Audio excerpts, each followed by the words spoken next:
It is time now for the games of the week presented by BetMGM. And let's start somewhere that, I don't know, I certainly didn't think we'd be starting if we were picking out the games of the week a month ago, 2 weeks ago, 3 weeks ago. And that is with Washington heading across town to face the Baltimore Ravens. The Ravens are -6.5 at this game. Who the hell thought that this was going to be the one on the schedule that we were circling heading into week 6 if you would ask me on like Labor Day weekend? This is wild, but I think it's undeniably the best game on the slate. It is, and I wouldn't have guessed it. I remember when we did our picks draft, I said explicitly, no, when we were doing the bad teams, I explicitly said, Washington, do not draft. Like, I will not touch them. And look at them now. They're 4-1. Like, it's just, I can't believe that we've arrived at this place with both of these teams. Like, the Ravens getting to 3-2, being who they are, whatever. That's totally normal. But Washington, man, the fact that they're in any game against any team where it's like, this is must-watch football, I couldn't have guessed it. I mean, their quarterback has become somebody that I'm excited to turn it on every week. I'm excited to see what he did. I'm excited to see what they did. He's been undeniably one of the most exciting and most valuable players in the league through 5 weeks. There's been a lot of Jaden Daniels, Lamar Jackson comparisons that happened a lot pre-draft. And I think that that's been a talking point throughout the week. We were talking earlier today. Your point about this, I think is worth exploring. You see them as very different players just in what they are as passers right now. Explain a little bit why you think those comparisons and putting those guys in the same bucket is a little bit off in your mind. Yeah, I think with those two, it's just easy to see like, okay, Heisman winner who ran the ball a lot, pretty talented arm wise, and it's easy to put them in the same bucket. But I think when you really dig into what they are as passers and like the things that make them different from each other, like they really couldn't be more different. Like when you think of Lamar, both coming out of college, like I'll even start with Lamar coming out of college. He ran a very, very like pro style level of offense coming out of college. He was throwing a lot over the middle of the field, a lot of like dig routes. Like they were throwing a lot of dagger concepts, seam balls. Like he was throwing a lot of, having to beat these sliding windows over the middle of the field. And he's continued that in the NFL, right? Like he's always been one of the better middle of the field passers. Outside the numbers was a work in progress for Lamar Jackson. It took years in his career to really get comfortable throwing outside the numbers. And it's still not like the best part of his game. It's okay now, but it's not great. And then vertically, like he's never really been a very good, just pure throw a go ball, that type of passer. And so you combine all those things, or you think about all those things. Jaden Daniels is the complete opposite. He's a guy where he's incredibly comfortable throwing outside the numbers and down the field. Whereas like his work over the middle of the field, it's been okay, but it's certainly not as good as some of the other parts of his game. And then I think the other thing that's interesting too, Jaden Daniels' timing is so crisp and it's so clean and it's like so to the letter. Lamar Jackson kind of plays to the beat of his own drum, and he makes it work. Obviously, he's a 2-time MVP. He's a really good player, but he kind of just does things a little bit to his own beat. And so it's just, like I said, almost every way that these two guys actually play the quarterback position, even if they're both good, it's just so different. Yeah, really the only thing that's comparable about them is their build, right? They're a little bit slight, and the work that they can do as scramblers. Other than that, stylistically, they're very different players. And when you said that earlier today, I was like, oh, that actually is a good point. I didn't think about the fact that other than the way they look probably walking out of the tunnel and the way that they can move, there isn't a lot that's similar about these two guys. Even at this stage, I mean, obviously one's a rookie and one's in his 4th or 5th year, but even if you go back to Lamar's rookie or what he was as a prospect, there still aren't that many bits of overlap between them. Exactly. Like right now, obviously Jaden Daniels will eventually become a more complete player, but for right now, it's like a lot of we're throwing go balls down the sideline, we're throwing RPOs, we're throwing outside the numbers like hitch routes and stuff like that. Lamar Jackson was all, like I said, it was like those crossers over the middle. It was seam routes. He was trying to throw dig routes, even if it was a little, herky jerky sometimes. Like it's even just the deep balls were all down the middle of the field. Like exactly. Think about how many it was all posts and like slot goes for Marquise Brown. Like there were not a lot of outside the numbers go balls, and we've already seen Jaden Daniels throw like 5 of those this year. So I think that's actually a really good point to bring up. Let's dig into the specifics of this game. I actually wanted to start with the Ravens offense against Washington's defense, mostly because we've spent all of our time and energy when we've been discussing Washington talking about the offense and specifically Jaden Daniels. I don't think we've considered their defense whatsoever. When you went back and took a look at Washington's defense, what jumped out to you? The biggest thing is just Dan Quinn has learned that his answer to all of his problems is apparently cover 2, which we started to see a little bit of this, right, in Dallas. But it was a changeup. Exactly. It wasn't the first pitch. And the fact that now it's what they're going to truly more than any team in the league, I think it's notable because I actually do think it's a sign that he's willing to step outside of himself when he doesn't have the horses to run the sort of defense that he wants to. Absolutely, because you think about like the end of his Atlanta tenure, it was all cover three and cover one, man. Like that was the whole thing. Good or bad, that's what they were running. In Dallas, that's kind of how it started. But then he got into more like, all right, I'll throw some cover two changeups here and there. But now that we're in Washington and I think he knows that these corners can't really run and play deep outside the numbers with most other receivers in the NFL. And he's like, all right, then I guess we'll just run more cover two than anybody else is running. And so I think, you kind of see a lot of times coaches will get stuck in either just like jamming in any player that sort of fits their archetype just to run their defense. I mean, Gus Bradley has kind of been doing this with the Colts, but Quinn has actually taken to it where he's like, all right, these are the players I have. What is the thing that I can do to try to get the most out of these guys? And so far, this has been his answer. I don't know how well it's worked, but he's at They're least one of the trying worst something defenses in different. the league, but the fact that Right. they're trying something different, they're playing cover two on 24% of early down dropbacks, which is the most in the league and double the league average. And then you combine that with the fact that they're playing cover six on about 11% of those early down snaps. So they're playing some sort of cloud coverage on about 35% of early down dropbacks. And if you think about the defensive back talent they have, and especially the cornerback talent, it makes perfect sense. Like they're just trying to do everything they can to protect those guys. And if you look at what they've done over the last couple weeks, they're running a lot more simulated pressures with cover two behind it. So no matter what they're trying to do up front, they're trying to protect the guys on the back end. And considering the cornerback talent that they have, it makes sense.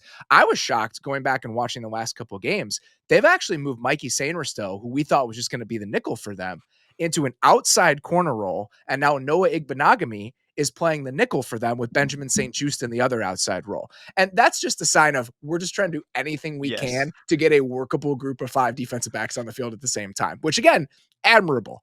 The actual veracity of that we can debate, but it's interesting to see them trying to find solutions here. Well, and that's the thing. It's when you look at the talent on this roster, it's going to be bad no matter what. The fact that they are at least trying to find some answers instead of just being bad in the way that we've seen Dan Quinn defenses be bad before, that's at least notable. And like there is a chance that maybe they can iron things out a little bit by week 12. And instead of being, the 27th best defense or whatever, you can get to 21 or 22. And that's not great, but it will keep you in some more games and like make things a little bit easier on the offense. So, like you said, it's at least admirable that they're giving this a try. Dan Quinn, when he was in Dallas, ran dime defenses at one of the highest rates in the entire NFL. And I think part of that is because they were trying to get their linebackers off the field. It's interesting watching his deployment of these guys this year. He likes the two linebackers that he has, right? They're fine with Bobby Wagner and Frankie Louvu. He doesn't want three linebackers out there, and he doesn't want six DBs out there. They've been a nickel on like 95% of their snaps, and they essentially have two ways of playing that. They either have that group we talked about with Sainristil and Noah Igbenogany, with Jeremy Chin and Quan Martin at the safeties, or they walk Jeremy Chin down as the nickel and a big nickel look, and they bring in Percy Butler to be their third safety. So this is a nickel team all the time, pretty much no matter what the offense is doing. Here's where that's a problem. They're about to play against the Baltimore Ravens, who love throwing heavy bodies out there and will absolutely mash you if you're going to sit there and play nickel against their heavy personnel when they want to run the ball. And I think something has to give in this matchup. I think it's not gonna be good, man. And like I really like. I kind of admire that Dan Quinn went out and was like, I need my J-Ron curse again and signed Jeremy Chin. Like I think it's kind of perfect that he went out and did that. As a low cost dice roll, though, It's I actually completely good. understand it. But it's just like the rest of the pieces around it make it feel not as valuable. That's kind of the place that they've arrived. But yeah, against the Ravens, like the biggest problem to me is we kind of had this concern coming in with Washington was that their defense was just slow. Like they just don't have dudes who can Yeah. run. And like Frankie Louvu will run and hit you, and their defensive interior is really good. But for the most part, this is just not a fast defense, especially in the back seven. The Ravens are just kind of feels like they're getting better at testing teams on the edge and testing you on the perimeter. I mean, they opened the last game with like a Zay Flowers jet run. Obviously, Lamar Jackson can get to the edge. That one or two plays a game where they really do a good job of springing Derrick Henry and they can get him on the edge and get a runway. Like, I have a feeling that's going to be the difference in this game. And I don't think like Washington is good enough on the interior to like slow them down at all. So like, I think kind of no matter what Baltimore wants to do in the run game, whether it's just getting into 12 and 13 and mashing up the middle or doing some of this perimeter stuff, they're kind of going to have their way. Yeah, I think so too. And Washington's been 26th in the NFL in run defense success rate from those nickel looks, and the Ravens truly have been the best team in the NFL at running against nickel when they put those heavy bodies out there. So I think it's going to be a tough sledding situation for Washington.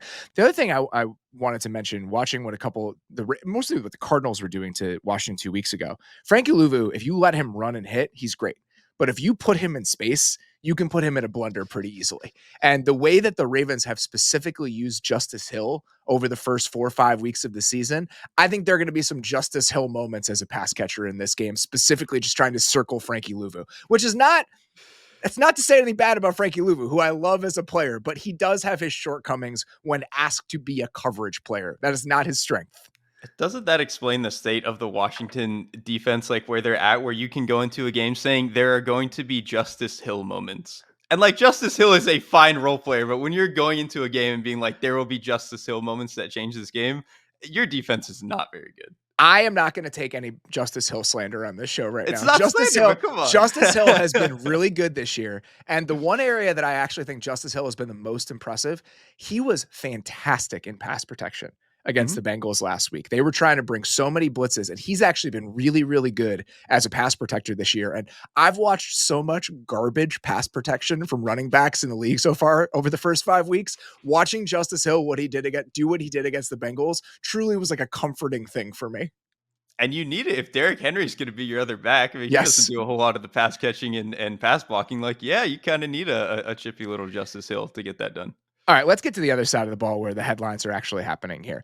Despite some of Baltimore's struggles so far this year on defense, and they're like a bottom 8 team in EPA per dropback. Some of that is what the Bengals did to them last week, but they have not necessarily found their footing on that side of the ball. And Washington has been, by most measures, the most effective offense in football. You actually think this could be like a sneaky get right game for the Ravens? Kind of. And it's not necessarily like that they have a beat on Washington. It's just, I feel like this coaching staff is still too good. I feel like the players are too good that eventually this has to correct itself. The one area I am worried about is we've seen Jaden Daniels' capacity and Terry McLaurin's capacity to like hit on some of these go balls, some of these slot fades where it's just, hey man, run deep outside the numbers. The Ravens are not very good at that. Like I looked it up on Sports Info Solutions. I think I did like go balls, wheels, back shoulder fades, all that stuff. They've given up the fourth most yards in the league on those types of routes. It's 195 yards. It's a lot. Like you can beat Marlon Humphrey that way. Brandon Stevens is a really tough and physical player, not always the best at just running with guys. And so I think you can get them that way, and there's a chance Washington beats them there. But this Ravens defense, they don't give up that many scrambles. I think they've gotten a little bit better defending the middle of the field. And even last game, like the way that Burrow was handling the middle of the field, I'm just not sure any rookie quarterback can do. Like some of the timing that he was playing with, the accuracy, being able to have bigger targets like Jamar Chase, like I think went a long way. And so I don't know. Like I said, I don't know if necessarily Baltimore has a beat on Washington necessarily. It's just like, man, I feel like at some point they have to turn this around, and I feel like doing it against a rookie is a decent way to start. I going back and watching Washington over the last couple of games, again, so much of our focus has been on Jaden Daniels and what he's been doing well that I feel like I haven't really taken a holistic look at what Washington's offense has been. I'm really, really impressed by so many of the things that they're doing. I just think that the level of detail and the level of intentionality behind most of the offense at this point is really impressive. And the run game is something that, again, going back and studying it over the last couple of games, they're doing a really impressive job considering the fact that they don't have a bunch of maulers up front. But coming into the season, we thought this was probably going to be one of the worst offensive lines in the entire league. And they've been able to not only overcome that, they've been the most efficient offense in football.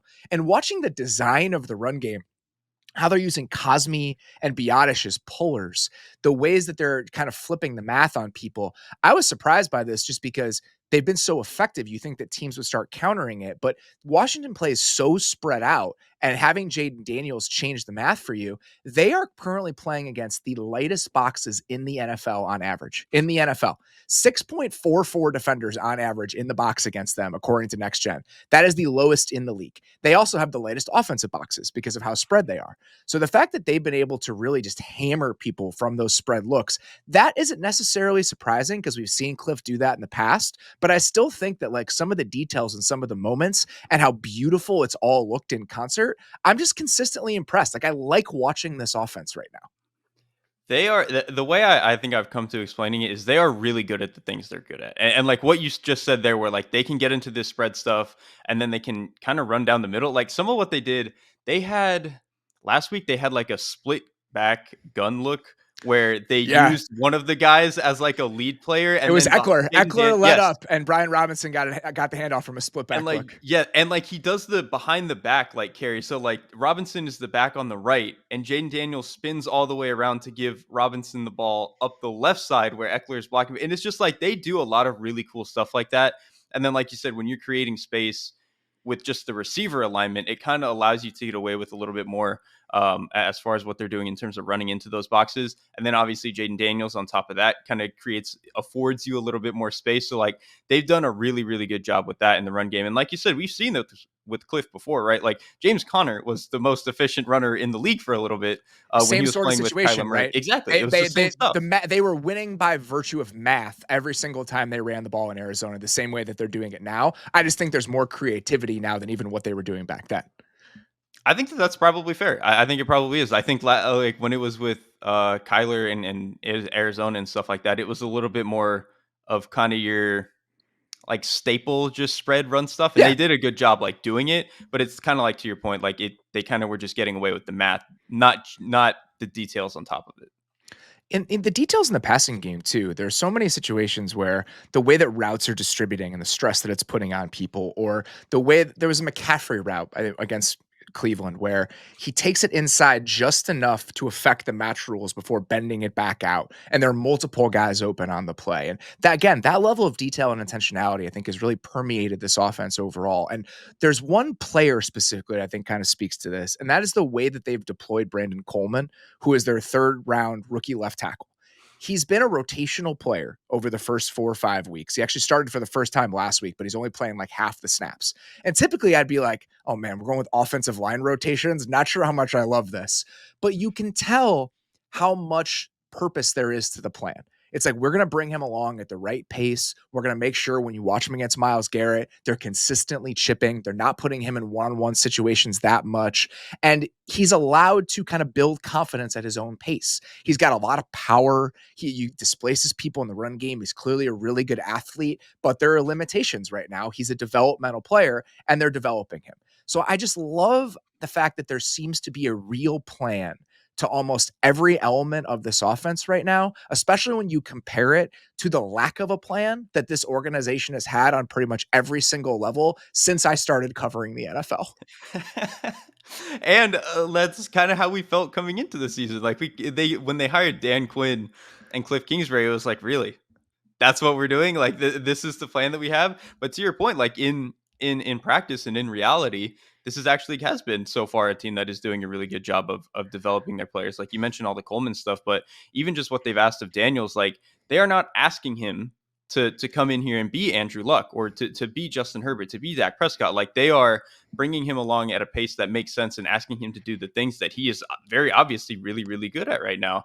And to your point, they've done a really good job in the passing game, not just asking him to do those, like what he's good at, but some of what they're doing is kind of like the perfect counter to where the NFL is at right now, in the sense of they do a lot of either like flooding one side of the field or just going like straight up four receivers to one side of the field. And when everyone's The running amount of cover 3x two, ones and yes, and three overloads by is one, insane.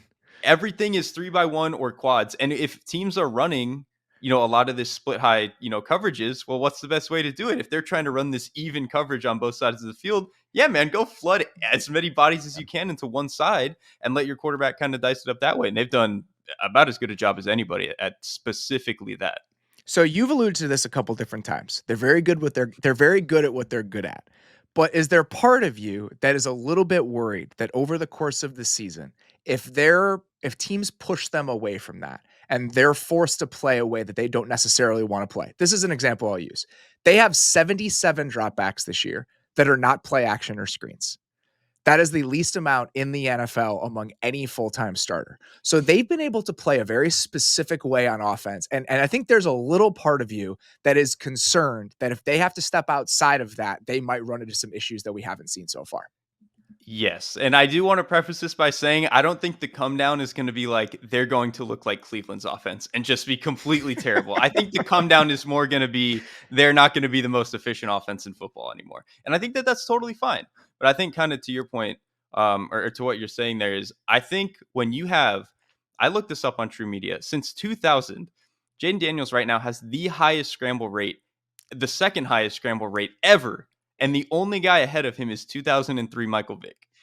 Like that is a weird place to be. And some of the other guys right behind him are like, I think it was 1 year of Jalen Hurts. It's like 800 different seasons of Justin Fields. Like it's a lot of like, I don't know. And then there's like in the top 10, I think a Josh Allen season. It's like, okay, maybe you can beat Josh Allen, but probably not because most guys are not Josh Allen.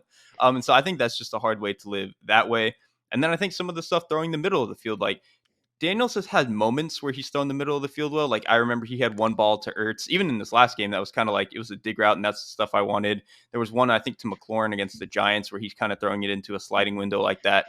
But for the most part, he's not doing that at the level that I typically see from a lot of the elite quarterbacks. And again, he's a rookie; like he doesn't immediately have to do this. It's just it kind of goes back to like the offense is doing a handful of things at a really, really high level right now, but eventually you're probably going to get pushed into needing more answers. And I just want to know when that's going to happen and what it's going to look like. There was part of me when I knew we were going to have this conversation that was ready to push back on this pretty hard because of how impressive they've been. And then I started looking at some of the numbers and I was like, ooh, this is a real conversation. Hmm. 38% of his throws this year have been screens or hitches. That's a So lot, dude. That's a 38% lot. of his throws have been screens or hitches. And then you combine that with the scramble rate. So they are doing a hyper specific thing right now, what they're asking him to do. And what you said something earlier today that I wanted to bring up because I think it's a really good comparison. You said, well, what if they're just the 2022 Eagles, where they're doing this hyper specific thing, but they're so good at it that ultimately it can take them as far as they want to go. And I think that's a really good comparison. And the other guy that I would bring up is just the Tua led Dolphins, where Hmm. we had these discussions about, okay, they do this thing really well. What if we force them to do something else? And the reason that I actually feel better about Washington succeeding there, even better than what the Eagles have had to pivot to, even better than the lack of pivoting we've seen from the Dolphins, is that I think I'm already more impressed with what he has done over 5 games than I've really ever been impressed with Jalen Hurts or Tua at any point in their career. And like some of the things that he is doing and how quickly he's playing and how he's reading stuff out. You mentioned just like how decisive he is, the way that he sees the game. I just feel better about that moving forward than I think I've ever felt about Hurts and Tua. You mentioned the 77 dropbacks without play actions or screens. They're number one in the league on those plays. They're 11th in success rate. So there's been a lot of explosives, but they've still been objectively good in those areas. So even if they haven't been pushed out of their comfort zone yet, I actually think when they are pushed out of their comfort zone, this guy might be good enough to ride the wave and bring them still to a positive place. I think I pretty much agree with that. Like, I still have some questions about Jaden Daniels. Like, what is it going to look like if teams can contain him to the pocket a little bit more and he has to just be more of a true passer? What does it look like when the volume of true dropback passes is going to raise a little bit? And again, some of the middle of the field stuff. But, Hurts is kind of a good comparison point because in terms of the throws they do make, it's actually very similar. Like, it's a lot of go balls, some of the slot fades that they run. Jalen Hurts' quick game is okay, like a lot of RPOs. The thing is that like Jaden Daniels does all of it faster. Like Yes, he's a better processor, period. his operation in quick game is the timing is better. When he has to come off his first read, it's a little bit cleaner. The accuracy you can say like Hertz isn't an inaccurate passer, but like you can already say maybe Daniels is a little bit more accurate than that. And then outside the pocket, he's a lot faster than Hertz is. Maybe you can make the argument that like prime Hertz was not as fast, but still as dynamic in a different way. But still, it's a different thing. And then He's more Tua, slippery too. I think that's also oh, something to point easily, out. He's yes. so much more slippery. And I think that's why the scrambling becomes more dynamic and more Mhm. impactful is because he gets away from so many plays in the pocket that those scrambles consistently turn into positive plays for him. And then that's the thing with Tua. It's like you could then You make the can't, case yes, that exactly. right, Jaden Daniels and Tua you could compare in terms of like, just the rhythm deep balls and some of the quick game stuff in the RPO operation, you can make it the comparison there.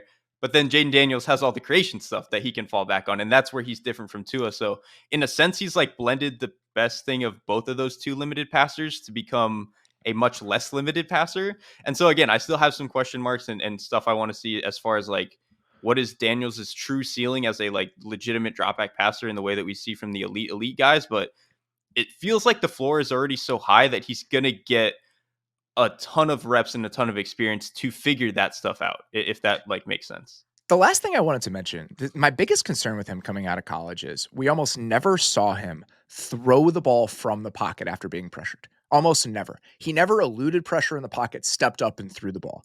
He hasn't really done that in the NFL. Like the one time I saw him do that, he flipped the ball to Zach Ertz against the Cardinals because he was standing right in front of him. For the most part, when he gets pressured, he's been escaping and making plays outside of the pocket. So this idea, and I some people have said this to me, like, you said he wasn't a creative player. I don't see that from the pocket. He's not really a creative player from the pocket. That dropped arm angle throw he made to McCaffrey over the middle against the Cardinals. That's really the one example and one exception we have so far. But that's been the coolest part of watching him, is that he's been so good at everything else that he's made that inconsequential. So I think that's ultimately going to be the question, is if he never develops that, if he's never a guy who's going to step up in the pocket, who's going to have kind of that feel for that space and be able to stay in there and make throws in traffic and over the middle of the field, can the other stuff stay so good that that remains inconsequential? And I think that's a narrow path, but I'm not writing it off as being impossible. And think about, like, you can be a really, like, top 6, 7 quarterback that way. Russell Wilson was kind of that way. And like the Yeah. structure of it and like what the limitations were exactly were obviously different than Daniels is, but like he was a pretty limited quarterback in a lot of ways. It's just that the good was so damn good, it kind of didn't matter, and you could be a great team regardless. And I think the same thing applies here, where I think he's doing stuff right now that Russell Wilson never really did as an NFL quarterback. And I think that's why it's so impressive. So what this path looks like moving forward and where the limitations are going to matter and where they're not, very excited to watch that. But I'll just say that watching their offense right now is truly a joy. Like a smile on my face throughout that entire Cleveland game when I was watching some of the shit that they were doing. And that is an outlier compared to a lot of NFL offenses that we're watching these days. So very impressed with both Cliff and Jaden at this stage. Let's get to our next one here. The Detroit Lions going to the Dallas Cowboys. The Lions are -3.5. Seems low. I guess we could talk about why, if we're worried about how low that seems. This is a game of the week because it's a rematch of a good game from last year, and it's two teams that are still in the mix in the NFC. But I'm a little bit worried about Dallas in this game, simply because I think that the Lions offense, more than anything, and the way that it matches up with the current version of the Cowboys defense, I'm a little bit scared about what that could look like in practice. I'm very scared. They're gonna mash them, dude. There is no reason to believe that Dallas can defend the run This is going to be against this famous team. last words, man. We're looking at that -3.5 line. We're convinced this is going to be an ass kicking, and then it's going to be like a 27-24 sort of game. See, I kind of get that, but there's some part of me that is like the Lions, just the way that everything is pieced together there, and like how good I feel about the infrastructure. Like that doesn't feel like the team that just loses a goofy, stupid game, if that makes sense. They lost a Especially to a goofy, team like, stupid game to the Bucks like 2 weeks ago. I mean, Bowles is like, I'm willing to give Bowles a little bit of like he can just do that to you. I don't know if the Cowboys like have even the personnel. I don't know. Maybe that's true. That was in week 2 though, wasn't it? Like that was so early in the season. I feel like the Lions are getting their stuff together now. I'm mostly playing devil's advocate here. If you look at what the current state of the Cowboys defense, the Bucks, for all their troubles against the pass right now, they at least can stop the run Mhm. marginally well. The Cowboys are just scrambling for answers at this point. They are playing with some of the heaviest boxes in the NFL. It's like a top 4 rate. The heavy box rate is insane. And the other number that jumped out to me, the Cowboys have played more snaps of base defense than any team in football this year. 136 snaps through 5 weeks. That is double the league average. Okay. Right now, there is one team in the NFL who's played at least 15 base defense snaps that is worse on an EPA per play basis than the Cowboys, the Jags. That's it. So they're like 30th of they're 29th of the 30 teams that have played that many snaps. The Texans and the Bills haven't gotten there. So they don't even count. So of the 30 teams that have played 15 base defense snaps, Dallas is 29th in efficiency, and they've played the most of them. The outcome on the other side of that is they have -17 EPA over the course of the season with base defense on the field. There's no other team that has more than 12. So they've been a touchdown worse than any team in the league playing how they want to play. And I just don't know what you're going to do against the Lions if you have to play this way. If you're going to put 3 linebackers on the field and you still can't stop the run and you can't stop the pass because you have those 3 linebackers on the field, There were plays to be made for the Steelers last week. There really were. They were not able to make them. The Lions are the best team in the league at these like concentrated strikes when they know what your weaknesses are going to be. And that's why it's just hard for me not to see this being kind of a bloodbath. Yeah, two things. First of all, I didn't even need to hear the efficiency on like of what they were like in base defense. If you tell me a defense has 50% of their snaps in base defense in the year 2024, I can tell you right now your defense sucks.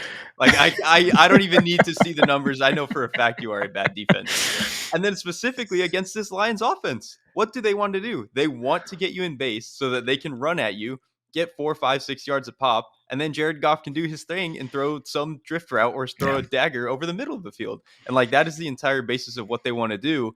And if you're a defense that is one, going to give that to them, and then two, be really bad at defending both the run and the pass when you do that, like, yeah, man, there's a chance that the Lions just score 40 points and we're like, wow, the Lions are the team that we thought they were again. I think last week and the actual production and the points on the board from the Steelers is making us forget what the Baltimore Ravens looked like on offense against this Cowboys team. And the Lions offense, in terms of structure, in terms of how they want to hurt you, and in terms of where they're good, pretty similar to what Baltimore is bringing to the table. So I think a lot of the ways that Baltimore really got after this team, that also applies to how the Lions want to play. And that's why I'm just a little bit more worried about the mismatches that exist at pretty much every level of this. Yeah, I'm just it's hard to find where the hope is. That's what I'll leave it on. All right, so let's do this.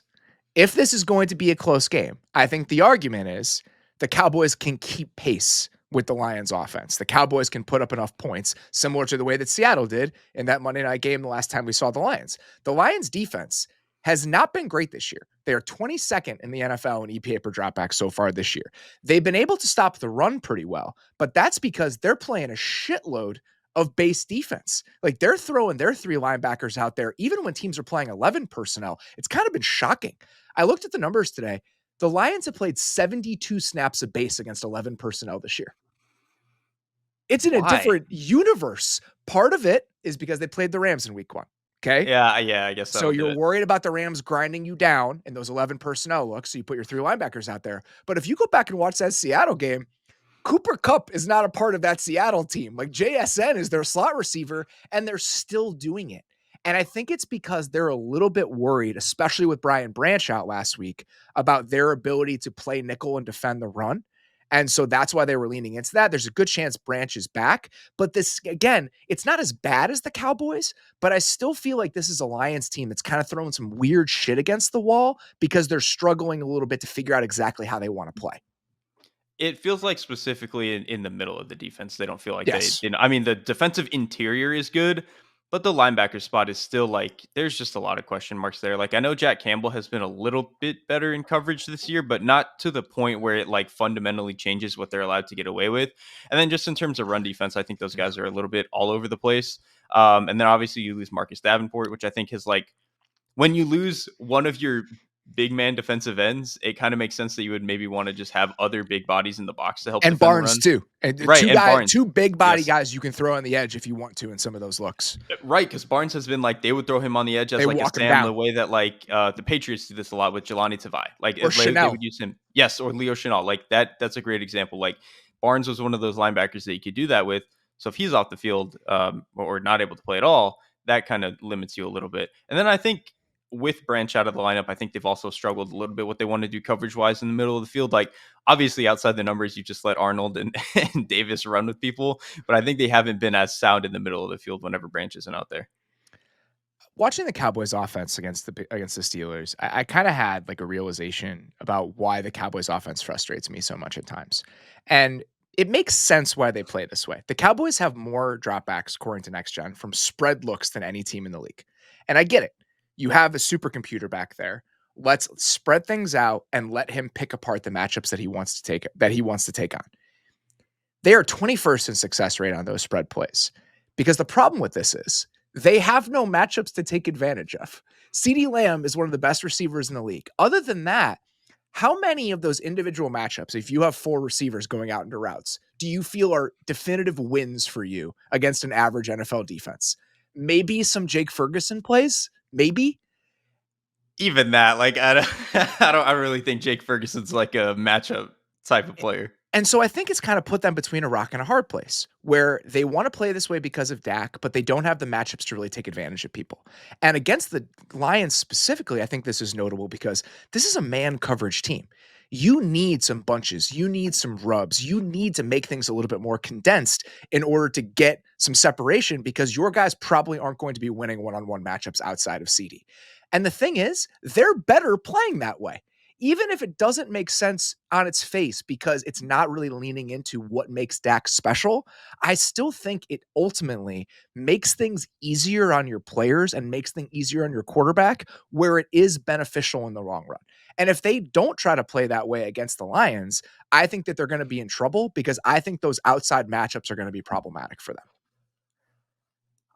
I get why it's very frustrating to watch because it is very stale, right? And a lot of it is on the quarterback in a league where it seems a lot of the best offenses are kind of like taking some stress off of the quarterback and really making things easy on him. However, Making things easier on your players, shockingly, is helpful. but here's the thing. So much of what makes offense easier on the quarterback is tied to the run game or tied to formations and stuff that is, kind of accounts for the run game. Like people always bring up motion. It's like, okay, well, part of why motion works is because it can help run or pass. And like you don't know if this guy's gonna end up, fitting into the run or like, all your shifts and all that stuff. I mean, look at what the Rams do in terms of how many different ways they get into like duo. Like Yeah. that is part of why that matters. Even getting into like bunches, like obviously you can just run a bunch on pure pass and like mess with some of their man stuff, but like part of why you might want to run like tight bunches is like, yeah, it's a good way to get guys closer to the fit and run the ball. All of this is to say Dallas is a really bad run team no matter what they do. And I don't think that there's anything structural that they can do to change that because the tackles aren't playing very well. And I don't think the running backs are playing very well. And that leads you to this spot where even besides all of that, all of what's wrong with potentially the offense, the defense is also putting them in a hole constantly. And so even any of your run pass conflict stuff is already kind of off of the table because you're down 14 points in a lot of these games. So like my thing with the offense is just they definitely do put a lot on Dak Prescott's shoulders. I just don't know if they actually have another mode of offense that is like feasible and attainable. I just think that normal offense is the answer here. And I know that sounds like a silly word. If you look at the way that the dropbacks are bucketed on next gen, it's just normal splits. And if you look at success rate on normal splits, so not spread, not condensed, they're fourth in success rate. Just run a normal offense because the offenses we've seen like this that lean into these super spread looks that have been successful are like the Eagles offense over the last few years or the Bengals offense. What have the Eagles and Bengals offenses had over the last couple years? They've The had two best receivers in the league. monsters. They've had monsters. And CeeDee Lamb is great, but when you only have one, I just think it makes it so much harder to live this way, even if you have a quarterback who could potentially take advantage of it. So we'll see what it looks like against Detroit this week, because I do think that there are plays to be made against this Detroit defense right now. I just don't know if the basic structure of the Cowboys offense is putting them in the position to make those plays. It's definitely not. Maybe I just love watching Dak operate this way, and so I just want to see This it. is your personal There's biases definitely just part coming of that. to coming to the forefront here. That is definitely part of it. Is I just like watching it.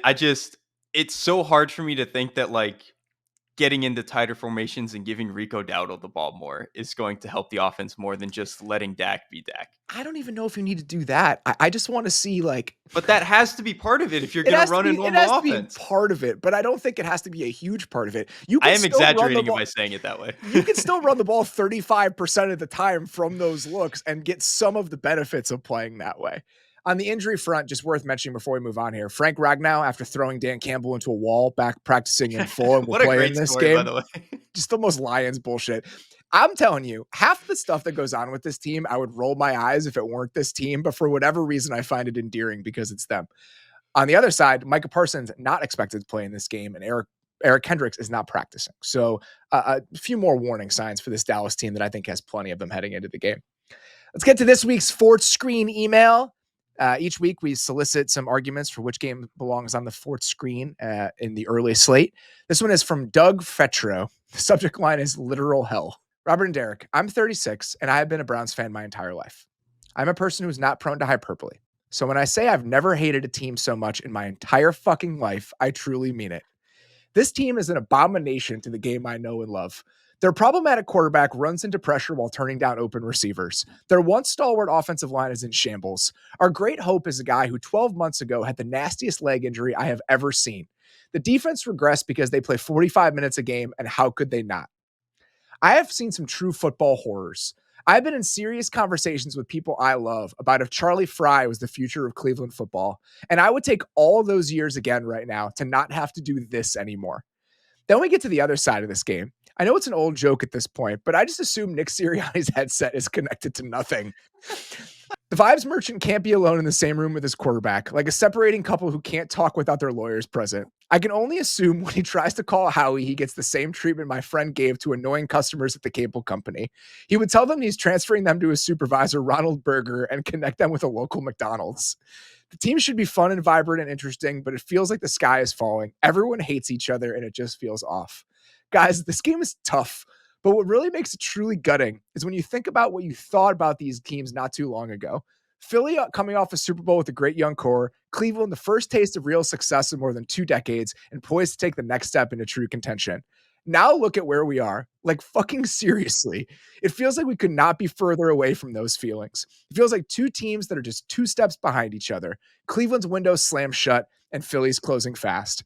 This is awful. I hate this game. This team hurts my soul. I'll see you on Sunday. I think My so, favorite one so far.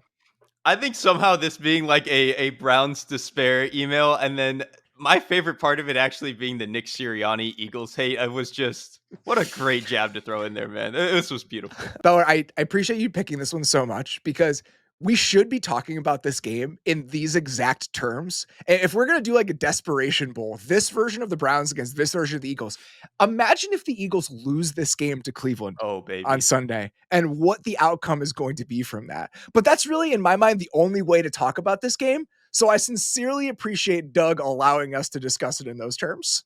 Yes, it just he set the table the way it needed to be set. All right, let's dig into the Broncos offense here a little bit. We wanted to discuss this in part because Bo Nix is really the only full-time rookie starting quarterback that we haven't talked about at length. And the Broncos are 3-2 right now and playing what actually might be a pretty pivotal game in the AFC wildcard race against the Chargers on Sunday. So when you went back and you really dug into what this Broncos offense feels like right now, what was the first thing that really jumped out to you? This is just not a quarterback and a passing offense that I enjoy watching. It is not going very well right now. And I know if you look at the box score that Bo Nix had last week against the Raiders, I think he had 2 touchdowns, high completion percentage, over 200 yards. Like by rookie standards, it's a good game. I went back and watched it, and I got about halfway through the third quarter before I felt there was a definitively good play where I was like, this is what you want to hang your hat on. And like, he doesn't make that many oh my God, why did you put the ball in danger type of mistakes. He just leaves a lot of yards on the field, which again, he's a rookie and that's probably going to happen. It's just, I think right now it's limiting a lot of what is going on with this offense. Yeah, I don't have any like preconceived opinions of Bo Nix. I want to throw that out there just at the start of this. This has been something that's come up a lot recently where people will just assume that you have these priors on quarterbacks and your unwillingness to embrace those quarterbacks are because you didn't like them to begin with. If you go back and listen to our quarterback show before the draft, I didn't really watch Bo Nix. I didn't think he'd be a first round pick, and we all have limits on our time.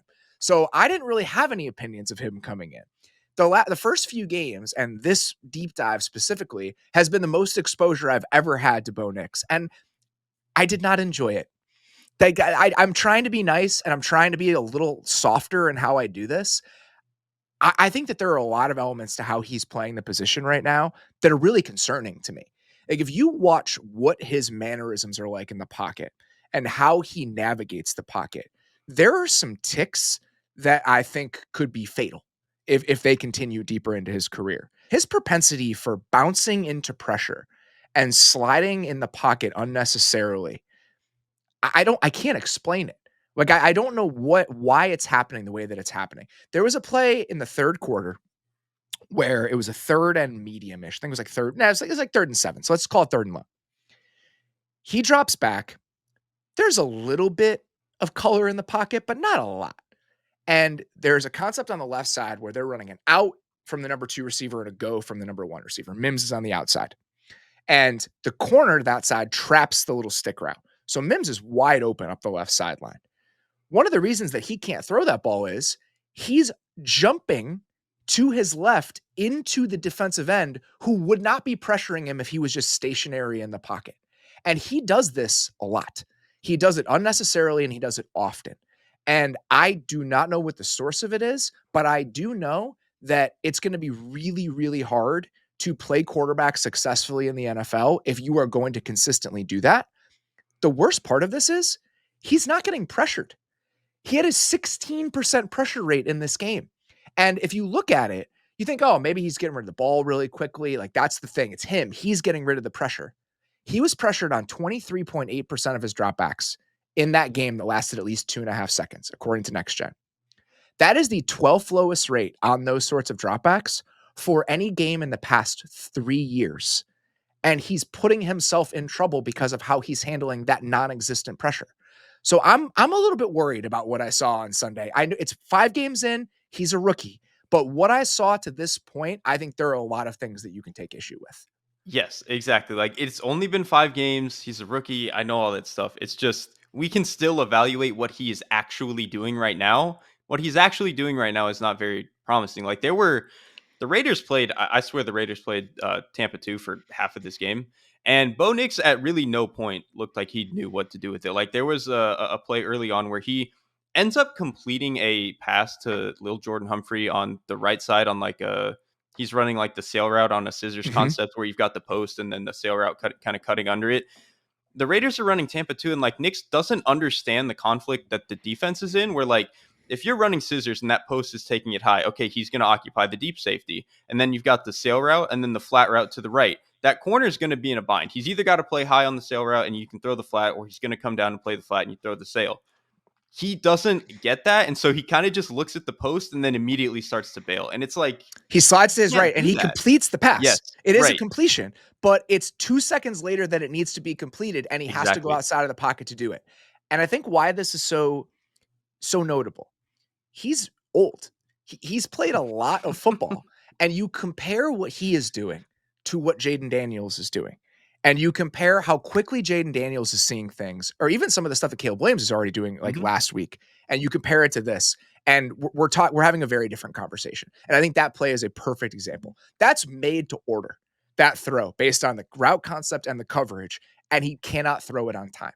And I'm with you. I got into like the fourth quarter. The throw he made, the go ball to Cortland Sutton and the touchdown to Josh Reynolds, those are the 2 best throws he made in this game. Other than that, he did not do much. 3.3 air yards per completion over the course of the game. He threw for 200 yards, 50 of them were on screens, and he had a 19-yard completion on a slide route to Adam Troutman. So that's 70 of your 200 yards on those 3 plays. So I think that there are going to be some people who see some positives in the box score and them putting up some points last week, but we got a pick 6 as part of that equation, and you got some very easy completions. Right now, I do not think that he is doing a lot to make you think, all right, this is definitely, let me do this again. 5, 4, 3, 2, 1. But right now, I don't think he's doing a ton to make you feel really good about what he's putting on the field right now. Yeah, and I've got one more example that I want to bring up, which is kind of speaks to one of my biggest issues with Knicks is I want to just see him like just throw the ball, like Yes. just be more aggressive and be more confident in what you're seeing, especially down the field. There was, I think it was the first play out of the fourth quarter. It's 1st and 10, like first play of the possession. They get under center and they're just running that typical the Shanahan concept, where it's you've got a deep over and you've got the post route or like any vertical route behind it.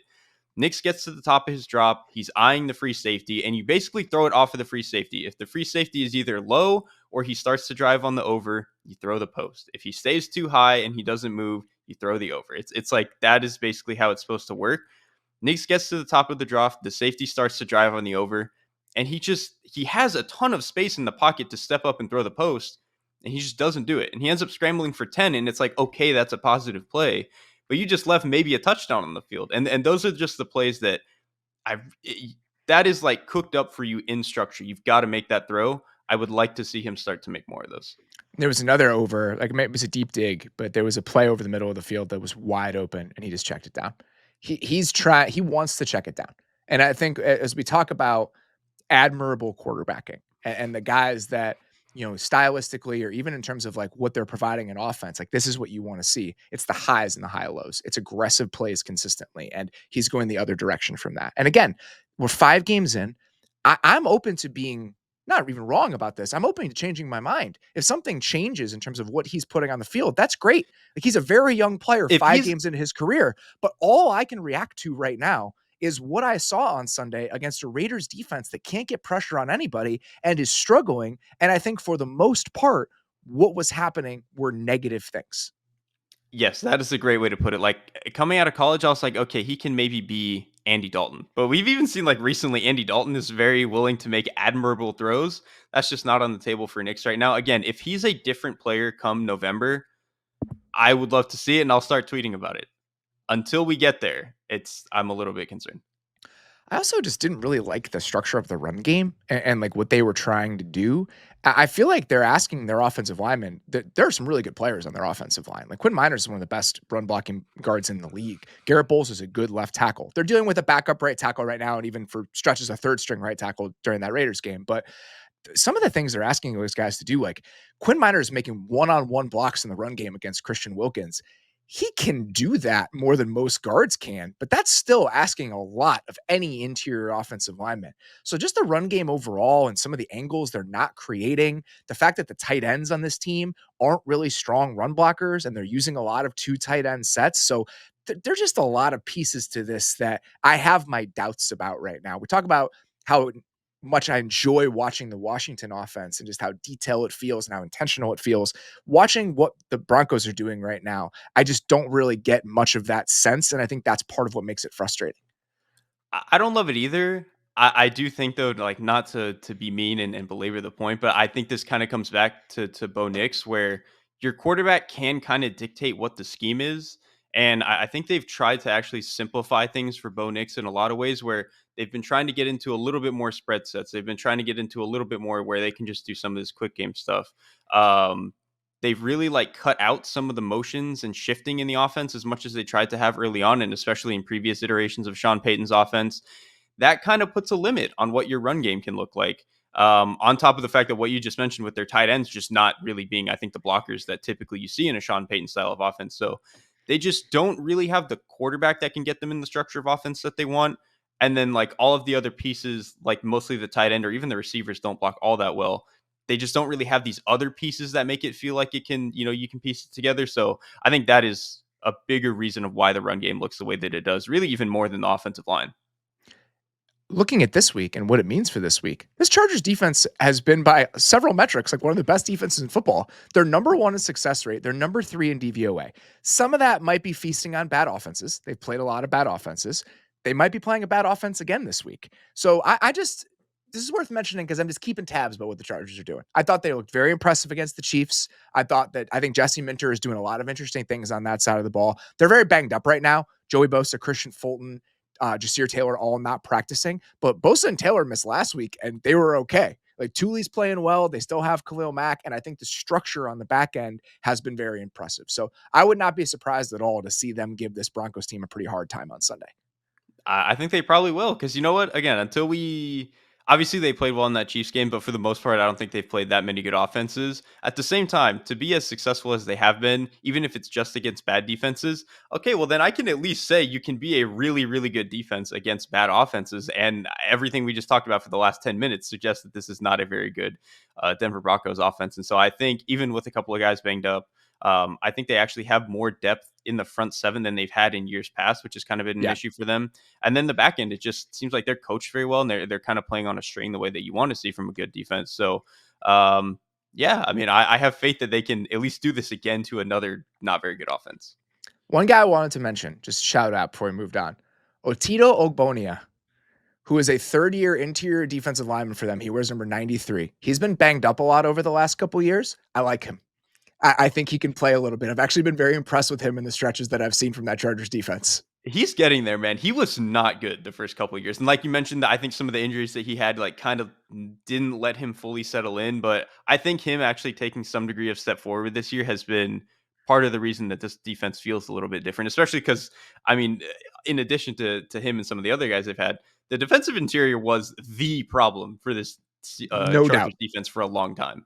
All right, it's time for this might only interest me, but and we like to do this every week, just like one little nugget about the week that we wanted to just do a little drive by on. I wanted to talk about the Packers offense a little bit and the fact that even with Jordan Love back in the lineup, they haven't been great, right? So they've been 14th in success rate over the last 2 weeks. Part of that is going against the Vikings, but even last week against the Rams, there are some fits and starts to what this offense looks like. And I just wanted to go back and just take a quick look at what they did and try to get a sense of how I should feel about them moving forward. They're playing against a Cardinals team this week that has struggled on defense, been one of the worst defenses in the league, but this ends up becoming like potentially a pretty big game in the overall complexion of the NFC if Arizona is going to be able to stick around. My conclusion here is I think the Packers are going to be fine.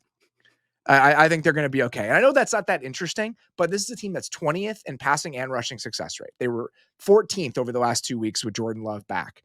And part of the reason that they've been able to sustain a little bit this year is that they've just had explosives at a crazy rate. They're second in the league in explosive play rate, but down in and down out, there's been some sputtering, I guess is what I would say. I think I understand some of the sputtering. There's been a lot of drops. I think that they're having an issue at right guard right now without Jordan Morgan, which he's a rookie changing positions. You wouldn't think that's that important, but I think Sean Ryan has struggled a little bit. And I also think that some of the details in the run game, they're trying so much stuff and there's so much creativity that I think every once in a while there's just things that aren't hitting exactly the way that they want it to. But I think over time, that's all going to come together. So long story short, I just think that even if it hasn't been the all systems go sort of offense we kind of expected coming into the year, I do expect them to find that sort of footing. And I think they might do it as soon as this weekend.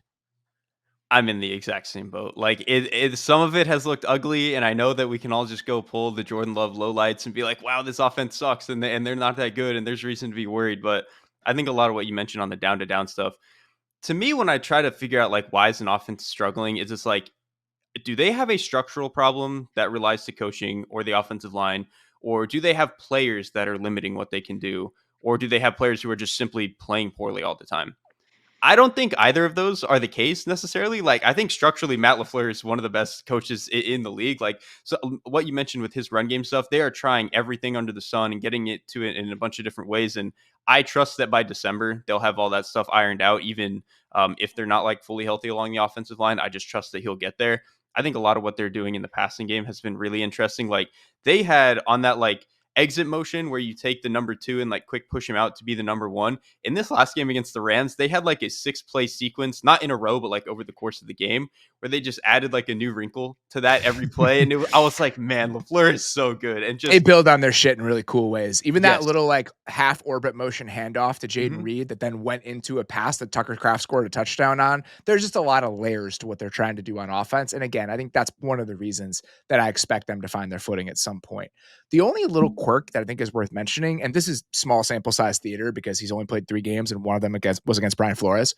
Jordan Love has been blitzed at the highest rate in the league so far this season. He's dead last in EPA per dropback against the blitz.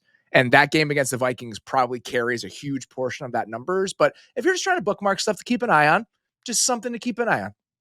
I, it, this might sound stupid. That actually gives me more hope that this will be fine. Because the Brian Flores thing was like the first two interceptions were like bad luck is kind of a little bit like generous, but like he's trying to fit balls into tight windows against the blitz, and like really he's doing what you need to do against that type of team. It's just that one gets like slightly overthrown because of the pressure, and then another one ball gets dropped and it ends up in interception. Like that stuff is not going to happen every week, especially against worse defenses.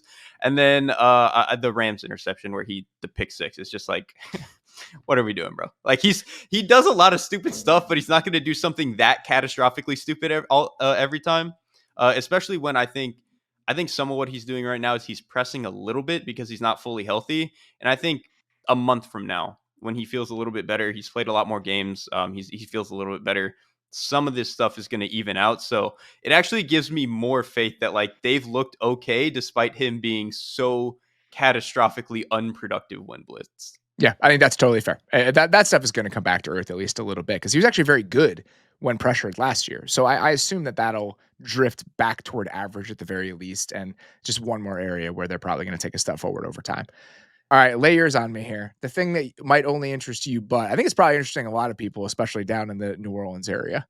Yeah, so there's two parts of this. This is a Saints topic. The first one is that the Saints offense has fallen off in the exact way that we thought it would. Where after 2 weeks we were like, wow, they're running the ball all the time. They're just getting all these play action shot plays. Every single post route they throw to Rashid Shaheed is a touchdown. It's incredible. This is going to last forever. We can't die. It turns out when you get one or two injuries on the offensive line and you can't run the ball the way that you want anymore. And Derek also, you Carr has refuse to keep running the ball. Like they're right, just exactly. abandoning it halfway through the game. They just give up. They just gave up on it. And again, I get it when your entire interior is like not the guys that you want out there, and you have Trevor Penning at right tackle and a rookie at left tackle. I get it. But at a certain point, you can't ask Derek Carr to be just the pure drop back passer guy, especially when like you don't have a safety blanket type over the middle of the field. Like Rashid Shaheed is a good player. Chris Olave is obviously a great player. Those are down the field outside the numbers types of guys. Like they are not the let's put Drake London in the slot and throw, 10 slant routes at him. Like that's just not the type of players those guys are. And so it's this weird mix of like where the drop back passing game is kind of incomplete. You add all that on top of the fact that as a true drop back passing offensive line, like pass protection, not very good. And so like all of this stuff, we said that this was what it would look like if things came crumbling down after 2 weeks. And that's exactly where we've arrived. Now, they're getting a little bit of a change at quarterback This is because just Derek your Carr. personal agenda coming to the This forefront. absolutely is. Look, I said coming into the season, I was like, now I wanted to see Spencer Rattler at some point, because We know you did. going into the season, we thought the Saints were going nowhere, and the first 2 weeks might have tricked us on that. But in general, we thought this team was going nowhere. So I was like, all right, let's see the honorable quarterback with an S tier arm. Like, let's see what he can go do. And Rattler to me was, I kind of said this during the draft season. Rattler had a lot of warts as a prospect. That he was not a perfect player, but that dude will stand in the pocket. He will deal with pressure. He will make throws over the middle of the field. And my God, his arm is incredible, and he can get some incredible arm slots. So even if it might look a little bit up and down, I was like, hey man, he has a lot of the boxes you check for a really good quarterback. Let's see if he can get there. And I don't know how many games he's going to end up playing, but I'm very excited to see what he might be able to do in this one. We've talked about this a little bit heading into the season. Okay. What would the best case scenario be for the Saints?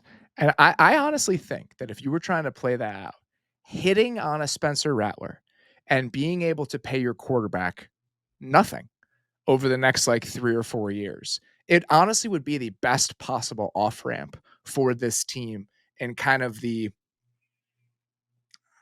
tight spot it's put itself in, right? Like they have not left themselves a lot of wiggle room when it comes to like what the future of the organization is going to look like and what the next couple steps are. Like they started shedding salary this offseason. They're trying to step into the next version of this.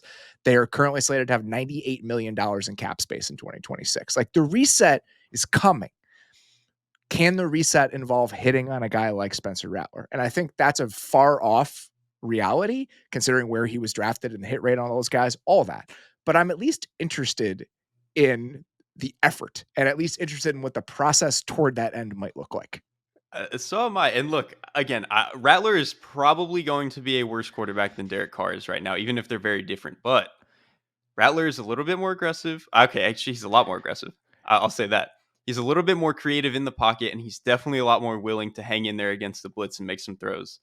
I don't know if that solves every problem that this drop back passing game has, but it might solve a couple of them. And I'm very interested to see what it looks like. All right, it's time for this week's Take Tribunal, where one of us just brings a take to the council just to see how we all feel about it. And you had one that you wanted to get off about Drake Maye. Drake Maye is going to be fine. Like, I'm not really worried about what this is going to look like on this Patriots team. And I'll start by saying, stand on your take here. You think yes, that the panic about throwing him into this game has been overblown? yes. And I'll say, I want to start by saying, I think it's funny that they said, like, they clearly had a plan, and then the plan ends up being throwing him out there against Daniil Hunter and Will Anderson. Like, look, every game in the NFL is going to be hard, and especially behind this offensive line, there wasn't going to be a good like an easy pass rush that you were going to face. But it's just funny that was like the messaging, and then this is where we've arrived. But I just think the more I thought about this, I think there's a good case to be made that a lot of rookies should sit, regardless of talent, all this other stuff, especially behind a team that is so bad, the way that the Patriots probably are.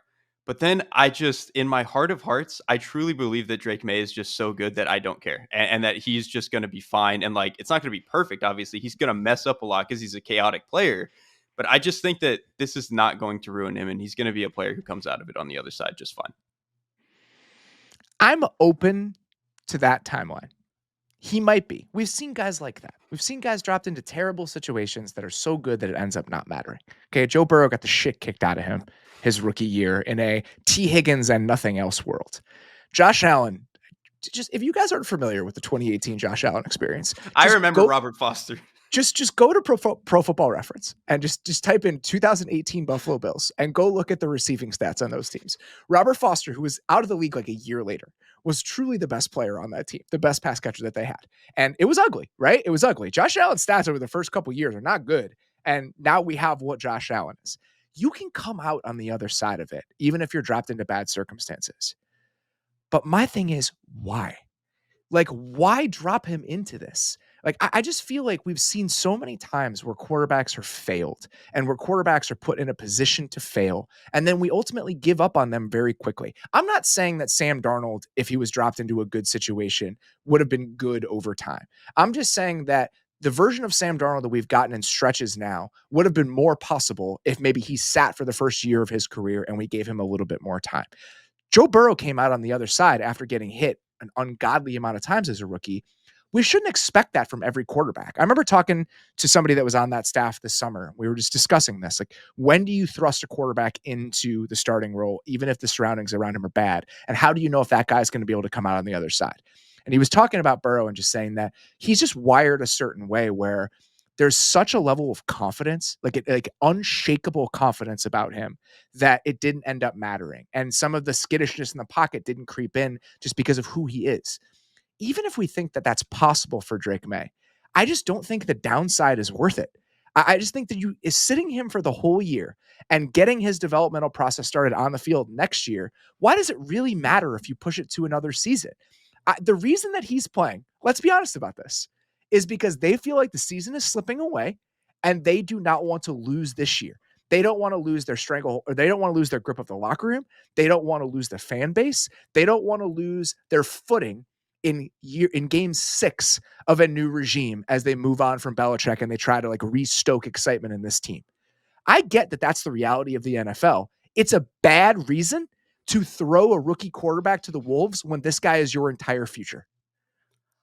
I think I don't really disagree with a whole lot of that. Like the reasoning of it being bad and like how they're doing it and all this other stuff. It's just, I think again, I look at Drake Maye and I just think that he's going to be so good that it doesn't matter because you kind of mentioned it with Joe Burrow. Like the guys who have that, who have the ice in their veins, who have like the mental wherewithal to deal with getting the shit kicked out of them for an entire rookie season, whether it's like, obviously this happened with Jared Goff and he's not an elite player, but he kind of bounced back from that. Joe Burrow, like Josh But again, Allen. Jared Goff is tough as hell. Jared Goff is like one of the toughest players I've ever seen. But how are we going to know if Drake has that or not if we don't just throw Why him do we out have there? to test it? Why can't we wait to figure that out until next year when they have a better team around him? Because if he is not wired that way to begin with, it doesn't matter what you build around him otherwise. I You're only disagree going with to that. get like quarterback like 11 or 12. Like if you have that wiring, that's what it takes to be quarterback 5 or whatever But it is. he's going to have the wiring or he's not. And the path to Right. quarterback 11 is easier if you don't sabotage his rookie year and start ingraining all of these bad habits because he gets hit 20 times a game. That There, just to me, feels like trying. there's so little upside to this for Drake Maye specifically. Because even if you think he has to play to get better, you have to play to start developing, I just don't think there's a good argument for why that process can't start a year from now when you have an unlimited amount of resources and cap space this offseason. You could go find 1 or 2 offensive linemen, and then you start it next year. So you burned 1 year of a rookie quarterback contract. Who gives a shit? It probably will be fine. And logically, that would actually make a lot of sense to just let's eat this year. Mayo's not going to get fired for whatever happens this year. So like No. he doesn't really need to protect his job, I wouldn't think. And then the team, you're going to have the resources to make the team better and like not completely throw him to the wolves. The other thing I would say about this though is the way that Drake Maye plays and the way that he operates, he is always testing the limits. He is very much a guy who wants to pedal to the metal. I want to see what I can get away with.